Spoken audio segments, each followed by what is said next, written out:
Hey floralpreneurs, it's Alison Ellis here. Welcome to today's video. This is a recording of a Zoom conversation we had today about inclusion.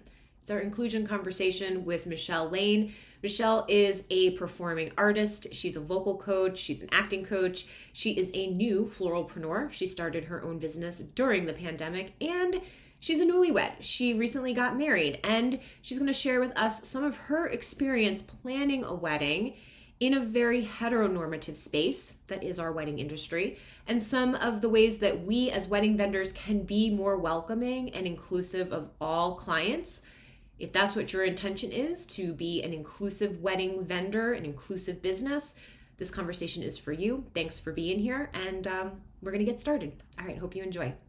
Today we just wanna have like a kind of just real conversation about what it's like to plan a wedding when you're not necessarily fitting into the traditional bridegroom roles that we're conditioned to just assume. So first, really huge thank you, Michelle, for doing this.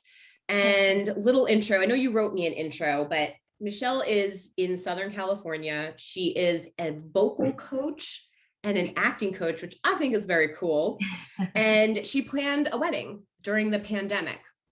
She also, because of the pandemic, couldn't do her vocal coaching and acting coaching, so she turned to flowers. So she's does multiple things, as I think a lot of floralpreneurs do. I think a lot of us do more than one thing because there isn't just one thing that's the thing. So Michelle's new to the industry, but she's in the industry now, which is great. So this conversation, you can kind of help inform us from both sides of the conversation, right? Both from the vendor side. I know weddings are kind of a newer thing in your business, but I'd love to start, if there's anything you want to say to start, please feel free. But I would love to start with just getting a sense of what it was like for you planning your wedding. Thank you so much for doing this. Kind of getting this conversation going is so important to me. Just being in the LGBTQ community, and I just think that it's a new thing for a lot of us. Even for me, I will say, like, my stepdaughter is playing, with gender pronouns, and that's hard.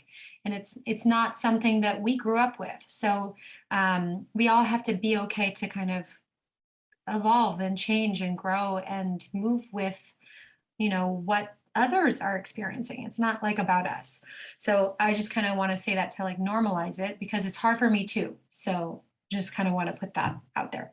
As far as wedding planning, I told Alison this in our chat, but I used to be married to a man. So I went through a wedding the first time in the heterosexual configuration, and now was experiencing it with a new lens. And also having come out later, I was a little sensitive to how heteronormative our field is. Every site you go to, the first photo is of a man and a woman. Every template, every invitation site, they're all bride-groom. Sometimes there will be one option for a bride or a groom, but you got to dig for it. So you got to look and see, like, oh, how far do I have to go down this rabbit hole? We talked about this too, about how far do I have to look into this person's profile to see if they are accepting? Because as a gay person, that's my cue. Like, am I represented somewhere in their material? Yeah. Can I pause you there for 1 second? Do you mind if I jump in here? Yeah. So what comes to my mind as you say this, because like you said, we're all here, trying to do better, and no one is like the authority on how to handle these things, right? We all have to navigate our own roads. And it's not like just because you're in the LGBTQ plus community that you don't discriminate against other people in the same community. Not you personally, just a person. And so that's why we need to just not keep putting people into boxes. We need to recognize like people are people, and really, you talked about looking at it through a less specific lens, right? We need to zoom out and not just assume weddings are what we have been assuming. So speaking of, because I think we're all guilty of one of the first pictures you're going to see is a bride and groom on my website too, despite that I want to be welcoming, right? It's just it's the natural thing that's what I have. So tell us how you feel when you see that. Like, what does that signal to you? Even though you might expect to see that, what else would help be a welcoming sign to you? Well, the first piece of how it makes me feel is that it doesn't make me feel welcome. It doesn't make me feel like that person wants a customer like me. Invitation sites were a perfect example because they didn't offer the image, like, right, like a bride and a groom, or Mrs. Blank and Mr. Blank.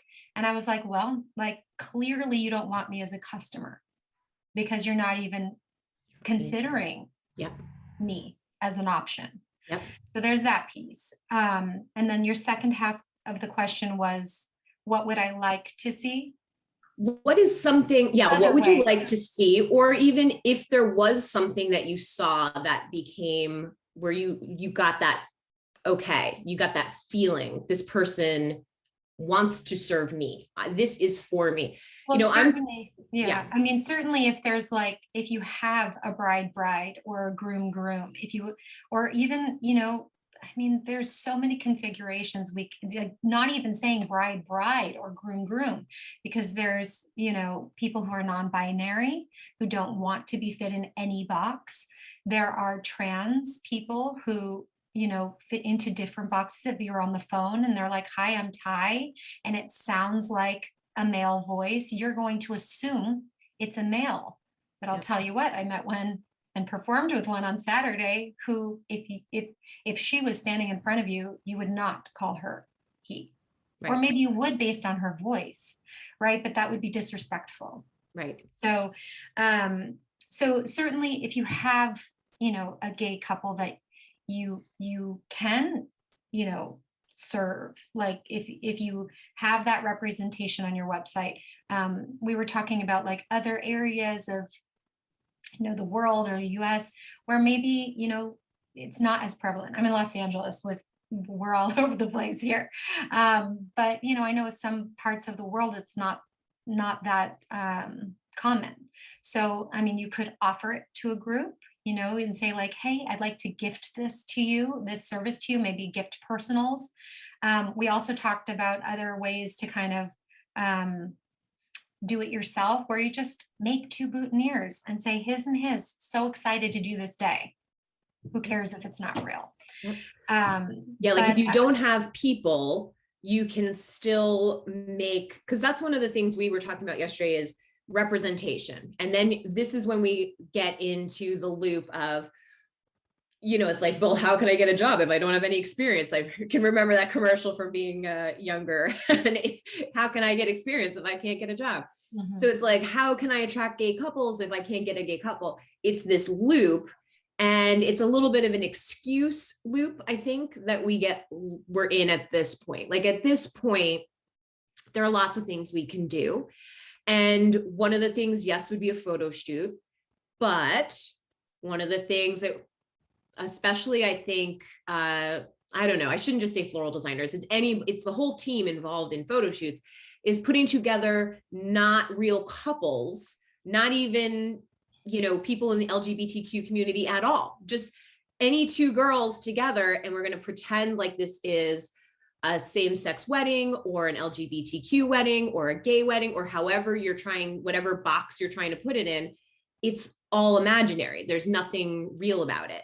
And that's disrespectful too, right? That's not actually lifting up and representing in a way that is anything other than performative.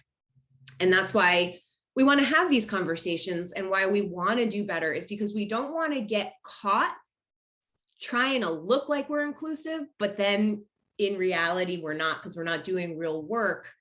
And our heart is not actually aligned. We're just like, sure, let's just do this thing. There has to be more intention and thought behind it.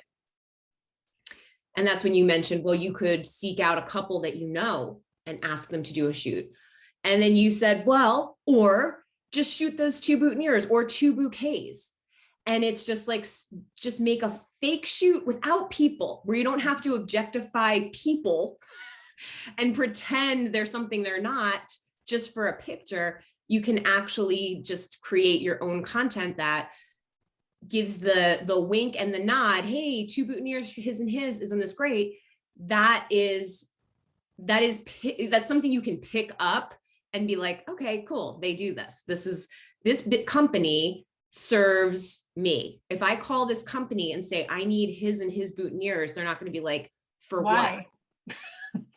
what? So that's kind of one piece about representation. Yep.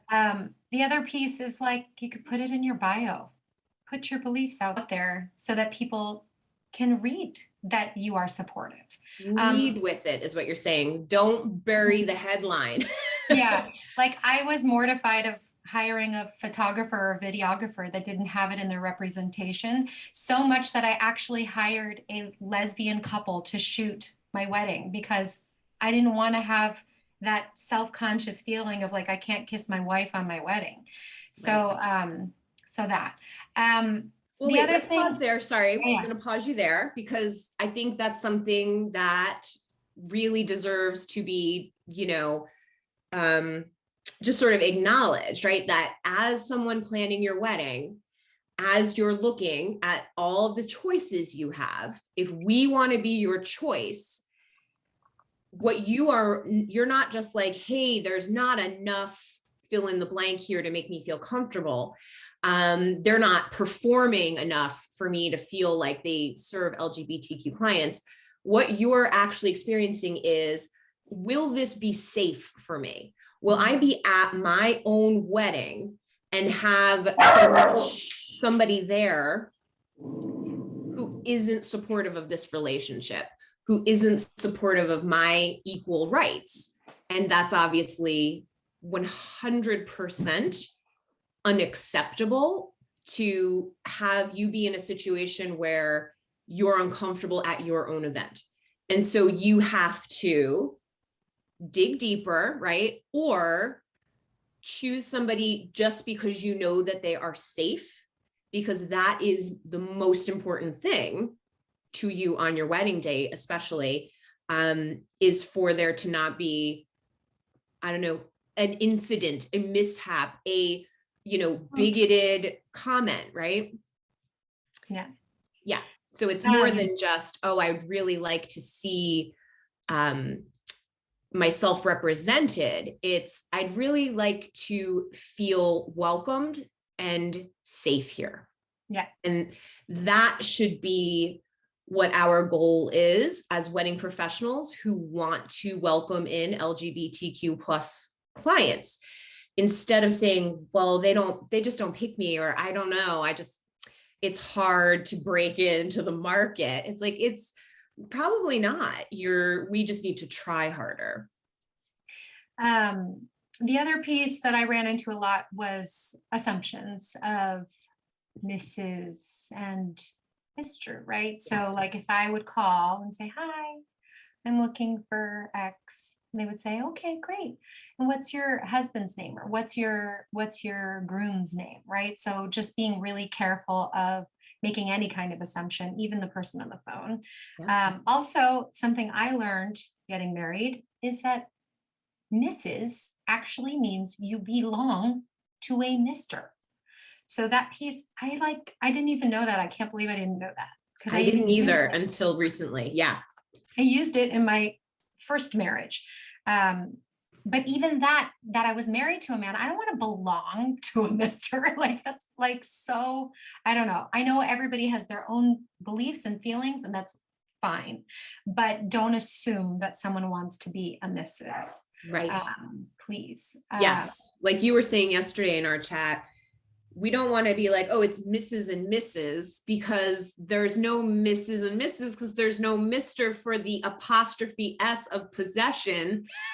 Although some lesbian couples, they actually will use Mrs. So, I mean, again, it's like, maybe they just want to be called Mrs. I don't know.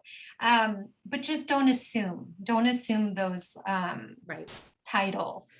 And then the forms, fix your forms. That piece is like crucial because everybody will write bride and then line and groom and then line. Like just change the form. That's a super simple way because, okay, maybe you got through the conversation, right? You got through the conversation with me and I'm like, okay, great, we're all good. And then the form gets sent to me and I'm like, wow, like you really don't get it. So just change the form. Alison said client 1, client 2. Yep. Fantastic. Partner 1, partner 2. Whatever you want to do it, just make it generic so that everyone feels like they have a space in it. Yeah. So on the contact form piece, this is something that, I do a lot of website reviews and one-on-one coaching with people where I'm, reviewing their sites. And what is really shocking to me at this point is anybody having gendered language on their contact form. So whether you're here with us live or you're watching on a replay, if your contact form on your website right now says anything other than your names or client 1, client 2, client's name, if it says bride and groom, that's your first thing to change immediately. If what you really have in your heart is that you do not want LGBTQ clients coming to your website and feeling excluded, because that's the first misstep. If someone gets to your form and sees that, what you are doing is you are forcing them to decide which one is going to pretend to be something they are not right now. If it's 2 men, one of them has to pretend to be the bride. If it's 2 women, one of them has to pretend to be the groom. Why would you put them in that position, right? Just imagine yourself in that situation. You're filling out a form and it says male, male. You're like, but wait, there's no choice for me. Like, what's your gender? And it doesn't have your choice there.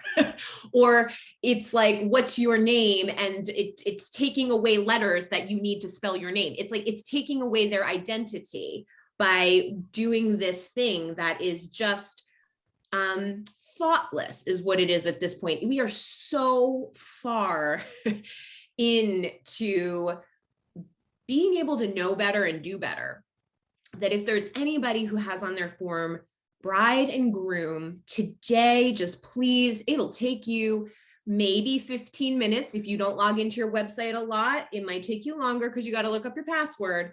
But go in there, go to the contact form. Mine is really simple. It just says your name or names, and then it also asks for pronouns.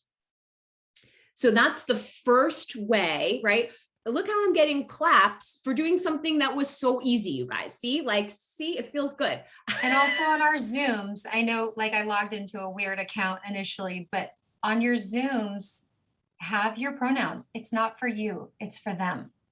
So that they feel like they can come to the table and say, thank you for saying your pronouns. I use they, them pronouns, or sometimes they, she pronouns, or I've actually even heard recently, he, she, them. That's, but that is what they would like to use. And that just means you can choose any of them. That's right. If you just get used to saying they, that will save you so much grief. So when you get that phone call, what's their name? Instead of what's his name. I've gotten that so many times. Yes. So many times. And it's not like improper, actually, if you're a little bit of a grammar geek like I am, even in sales copy, especially, right? I will, especially years ago, I found myself when I was trying to, especially marketing to florists, right? Because most of my audience is female, or at least appears to be to me, because I'm assuming that, right? But but I would still be like, but I know I have men in my audience, right? So I would say he or she, he or she, he or she, all the time, trying to be like, I see you both, right? Meanwhile, if I just said they, first of all, it's fewer letters for me to type and actually more accurate, right? So and also including the ones in between. in between, that's it. So if we can, like, you know, put all assumptions, like imagine everything you know about gender sucked out of your brain, and you're just seeing people as people. And what do people need to feel comfortable, right? Like that's really what we want to do. And so the first thing is, we don't want them to feel excluded on the thing we're trying to do to bring them to us. Your contact form is part of your marketing, right? I'm doing a whole marketing workshop next week. So the marketing is on the mind. Like I got my mind on my marketing and my marketing on my mind. And so what it comes down to is this form is an important part of your marketing. And especially if you want to be welcoming and inclusive, right? Because we're not saying the word friendly, right? We're not friendly. Welcoming, inclusive, fully loving and embracing of all people in our business. If that's who we want to be, then we don't want the very first thing that happens is for them to feel shut out, for them to feel like, here's a space where you don't fit in, because that is actually what is happening. So I just want to, you know, just ruminate on that for a second, because if people are doing it unintentionally, you obviously want to fix that right away. And it's so easy to do. And also once you do that, it can help, you know, with the next steps of what you need to do. Like, okay, now that I have on my form your names and pronouns, it only makes sense that in my bio, I am sharing my pronouns. And like Michelle said, I didn't necessarily think there was a reason for me to, right? I'm a she, her, that's my, right? Obviously, but it's not for me. It's so that my clients, that anybody reading my website knows that they are welcome to tell me. It's a little flag. It's a little hint that says, yeah, I'm willing to see you. You can also put, like, I mean, I'm a voice teacher also, so that's my other yin to my yang. And I put it on my website. I say, this is a safe zone. And there's a triangle little, with like a rainbow thing in the middle that you can put on your website. I mean, that's so simple. I do it for students on the spectrum too, that they know that I can help them and that I'm here for them too. Yep. So there's ways to just put a little icon in there and just have it there. Like you don't even need to say it. Yep. Yeah. That's beautiful. You can also, it's just saying that you're an ally, right? So you can do things like post on your Instagram on National Coming Out Day. You can make an ombre. I made an ombre arrangement of rainbow. You know, I recently did the bi flag, but I was hired to do it. So it was nice, but it's easy. It's 3 colors. Yep. Like, I mean, you can do stuff like that and just put it out there. You know, there's all kinds of like national days that you can just show that you're an ally for. So you can actually be creative in the way that you show up, and it doesn't have to be just forced. It doesn't have to be only during Pride Month, right? It can be any time of year. You haven't missed, just because you missed National Coming Out Day, which was last Sunday, I think. Yeah, it was last week. You know, like in my group, right? I can't, all the things, like there's so many countries and holidays, like I miss Thanksgiving, I miss Coming Out Day, I miss Mental Health Day. I can't do all those things in my group, but I can host a chat like this with you so we can talk about this in more depth instead of just being like, hey, you know, happy day.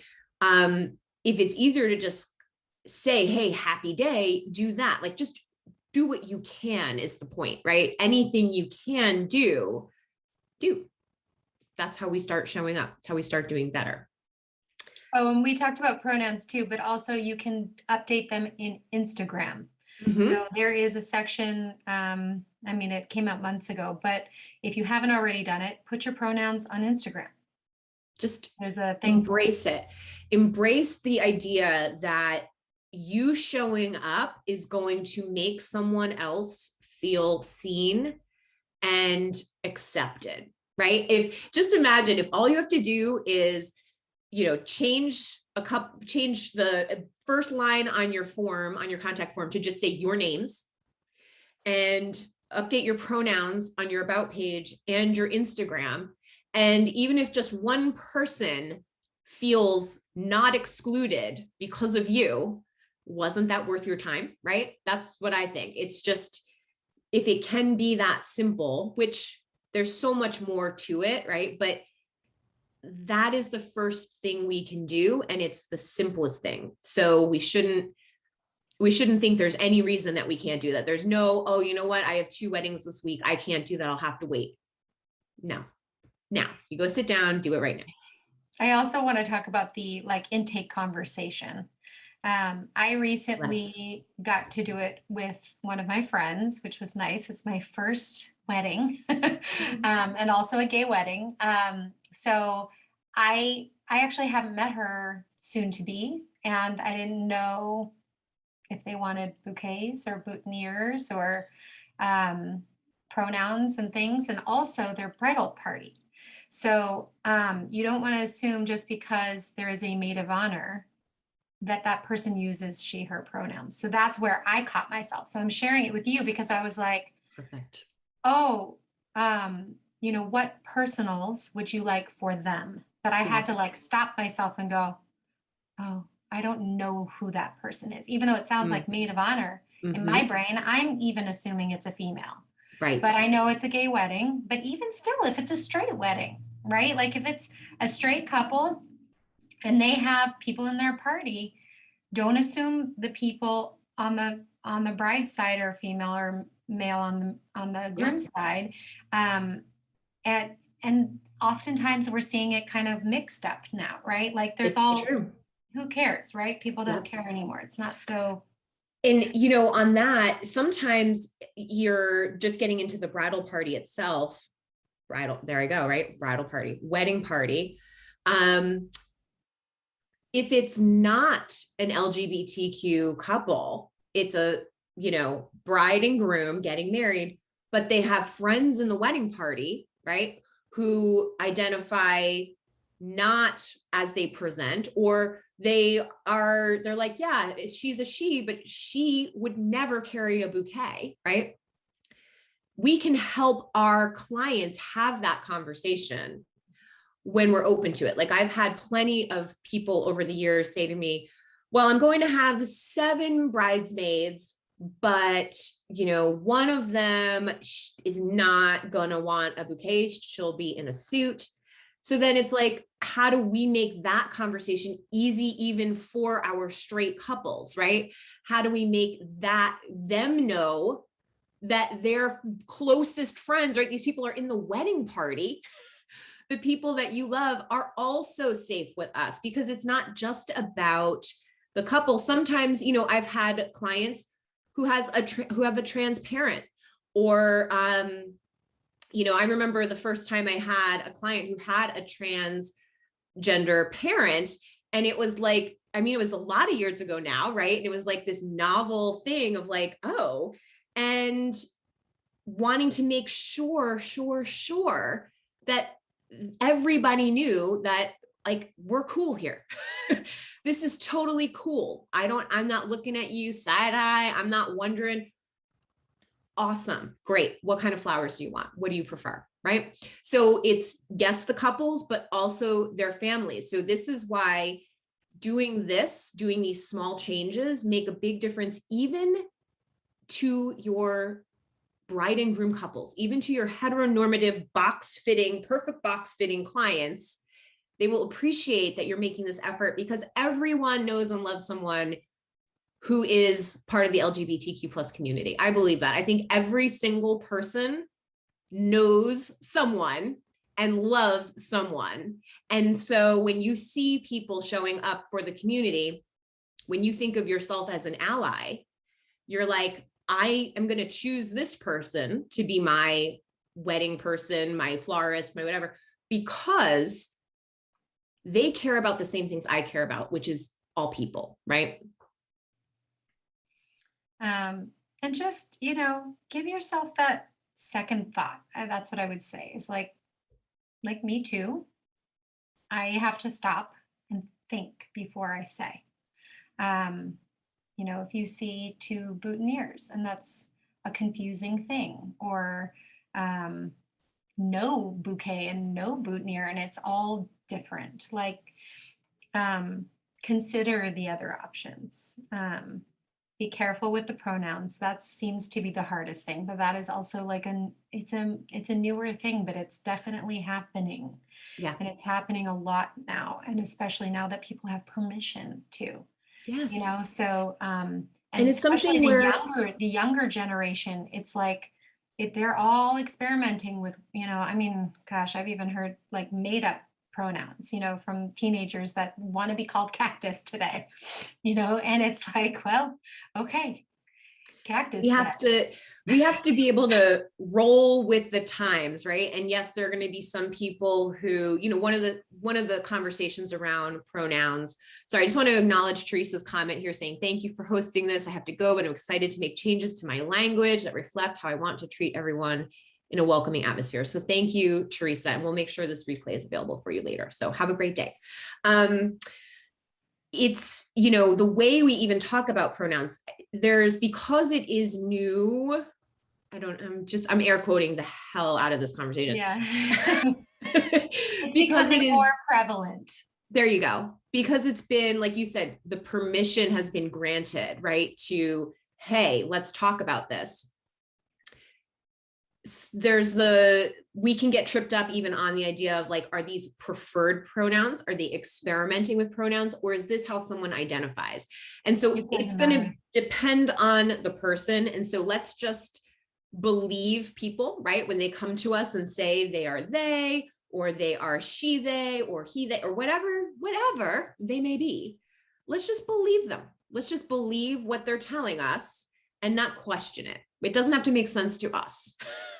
And also, just one little, I'll give you two little bits of advice. One is something that even my wife does, and she has been a lesbian for life till the end of time. She sometimes will say she's a they. Okay, no, she uses, or they use they pronouns. So don't say they are a they, because that sounds kind of weird. It sounds weird even saying it. So just careful of that. And then the other piece is, if it's hard for you, it's hard for me too. If it's hard for you, I just want to keep validating that, because I understand the difficulty being, my age, and, we're used to what we're used to. And I'm thinking probably people who are even older than me also are going to have struggle with it. So when someone specifically would like to use they, them pronouns, a trick is to think of them as two sides. So as two, and then that helps your brain go they instead of he or she, right? So that's kind of like a little trick you can use in your brain to kind of help with the transition until it becomes more natural. That's a very interesting, to put a visual with it. They are they. They are they. I appreciate that, because it is, again, not to be dwelling in the pronouns, but it is that first flag we can throw out that says, hey, y'all, you are welcome here. I see you. You can tell me. It's a big piece. Huge. It's not small, which is why it's always mentioned in these inclusion conversations. But we know that it is a tricky conversation. And so we don't have to make it the end of the world if you slip and use the wrong pronoun. Correct yourself, move on. Say thank you when someone corrects you. Don't be like, I know it's hard, whatever, right? Yeah, don't make excuses. They also know that it's hard. Exactly. And they're used to it, unfortunately, right? So just be like, I'm sorry, they move on. No big deal. That's right. Don't make it about you. That's what we do. We turn it into, this is new for me. Just moving on. So one of the things, the assumptions piece, which we've mentioned a couple times, that's to me one of the strongest just words that we need to really focus on when we want to be more inclusive is like, what are we assuming about people? What are we assuming people know about us? Because I think what happens, I caught myself in this, full on caught myself in this. I assumed people must know I'm inclusive because isn't everybody, like you start to take for granted. Here in Vermont, when I was in college, we passed the Civil Unions Act, right? So you could get gay married in Vermont, right? Very exciting. It was a big deal. It was like big. So it was so big, right? We were so proud. It was so, as a, hetero female, right? I was like super proud of our state for doing this. So all of my marketing material when I started my business, which were like postcards I printed out at Kinko's, but all of those marketing materials, everything said we do weddings and civil unions, weddings and civil unions. It was, again, this really easy flag to throw out that says, you're welcome here because I have these special words. And then once the Gay Marriage Act passed, right? So it's nationally, you can get married. I was like, I don't need this civil unions word, right? I don't even need this anymore. It's just weddings. And that was a wrong thought as I look back. Even though I shouldn't have civil unions because it was irrelevant, I still needed to do marketing that was more inclusive instead of just being like, well, now it's all weddings. Sort of like one of the comments in the group, well, is there any difference? We're all equal, right? I think that was sort of what my approach was. Well, now we don't need this special tag because it's just weddings. And so now I think I'm playing catch up because you know what? I haven't done that many LGBTQ plus weddings. Geez, I wonder why. Could it be because I wasn't showing up in a way that was visible? And that's something that I'm very aware of and definitely want to correct.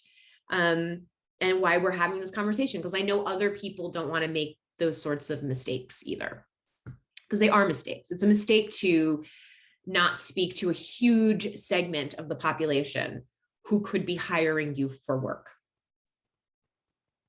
Huge, right? Like Pretty Women, huge, big mistake, huge. So the assumptions, and then one of the things we talked about that I just sort of jotted down and put my little highlighter on was the word dismissal, that there's a lack of respect that feels like dismissal. Is there anything you want to say about that specifically at all? Or I'm trying to remember how it came up. I think it comes down to just the idea that you're not represented at all, or you're on the phone and someone's saying, oh, what's the name of the groom? It's that moment is that first moment of, oh, you're not considering me. There's a lack of, to me, that feels like a lack of respect that I shouldn't be making assumptions about you and that I should just welcome whatever it is that you have to say. I mean, I think you said it. I remember feeling like, I had to play a game and to get off the phone. And, it's happened in other fields too. I call the dentist office and they're like, I specifically even say my wife, and then it's repeated back at me, my husband. Right. Oh, your husband wants to come in for dental cleaning? No, my wife.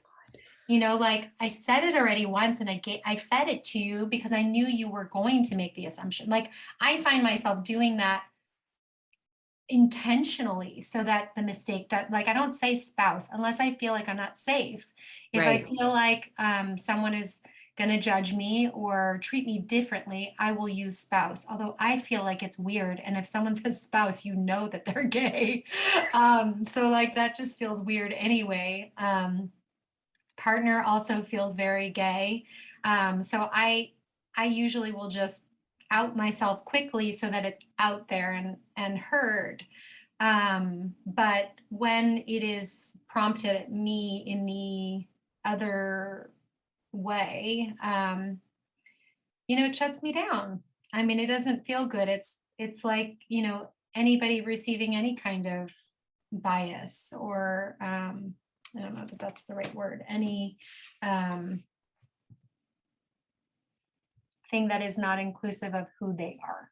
I think it's dismissal. I think, if you're saying to me, my wife, and I'm like, oh, your husband, I am, again, not believing the words you just said to me. Well, it's usually like after a few things have been said, and then it's forgotten, or Gotcha.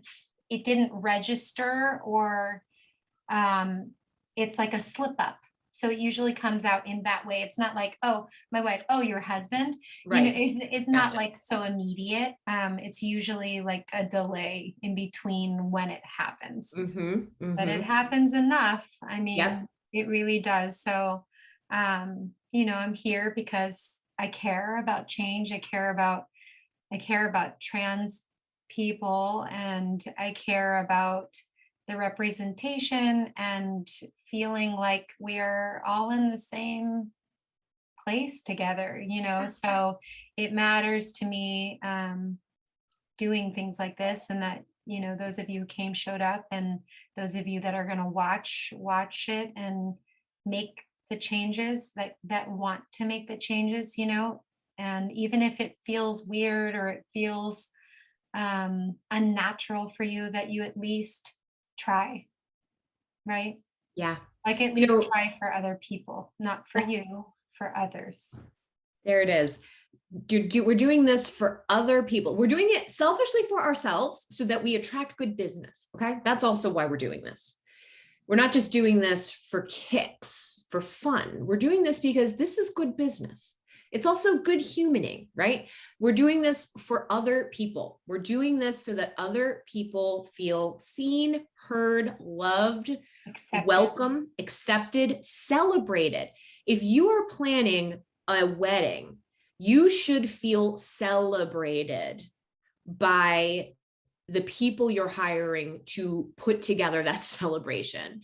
And it is our job to make that like abundantly clear to anyone who comes to our website that that will be the experience they're having, if that is what we really believe about ourselves and the way that we do business.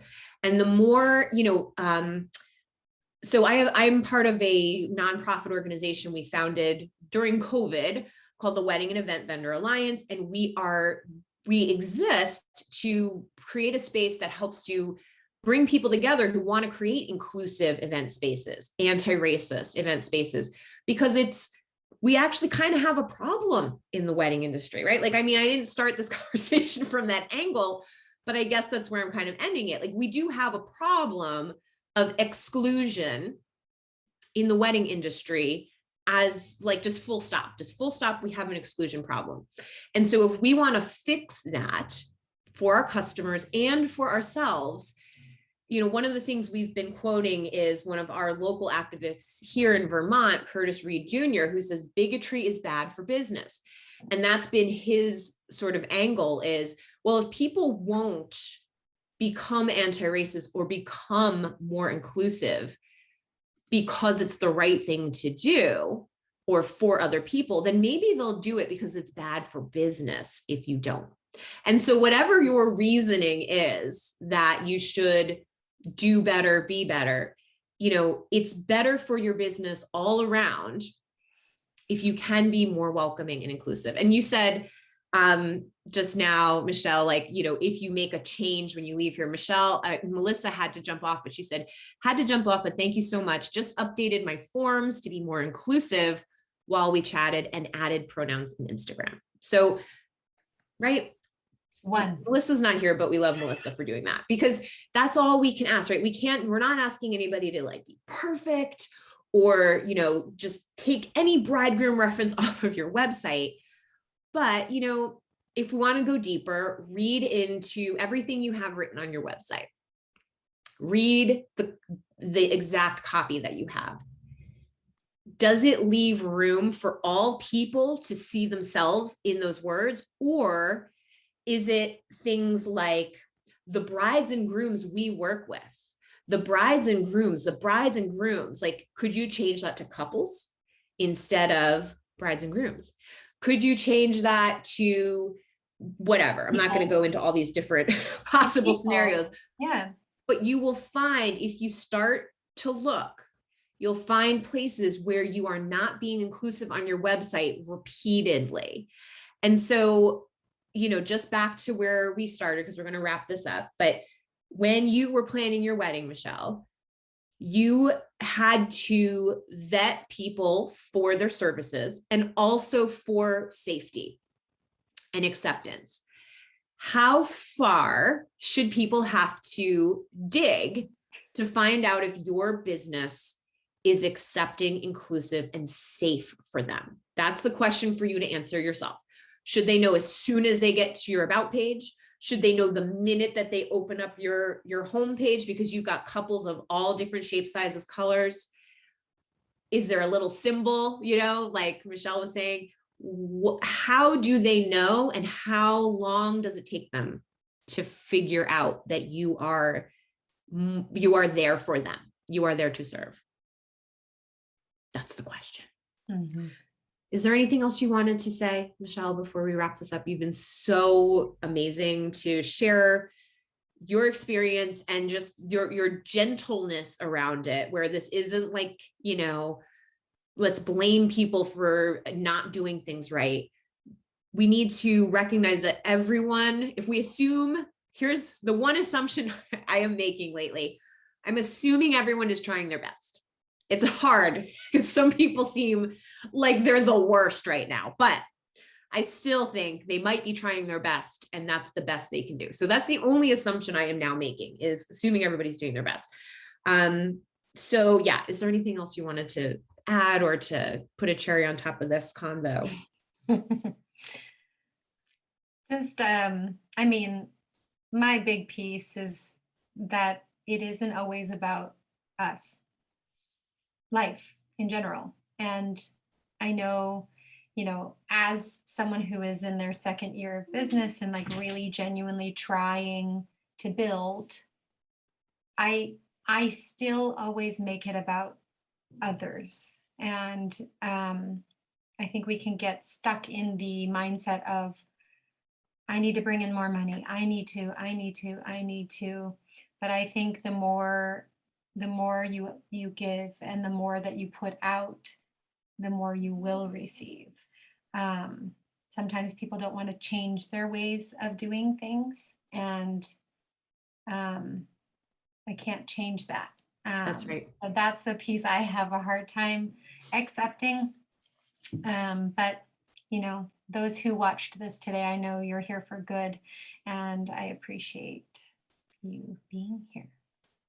I do too. I know most people will watch in a replay. People are very used to me sharing replays. And so I'm happy to do that. So you can watch at your leisure. You can stop and make your updates to your website, to your form, and read through that sales copy and see what you're saying that might be more exclusionary than you really mean to be. Because if we don't take action to do better, then we're like part of the problem, right? It's super cliche, but it's really true. Like if we're just sitting back going like, like my calendar is booked for next year. I don't need another wedding for next year.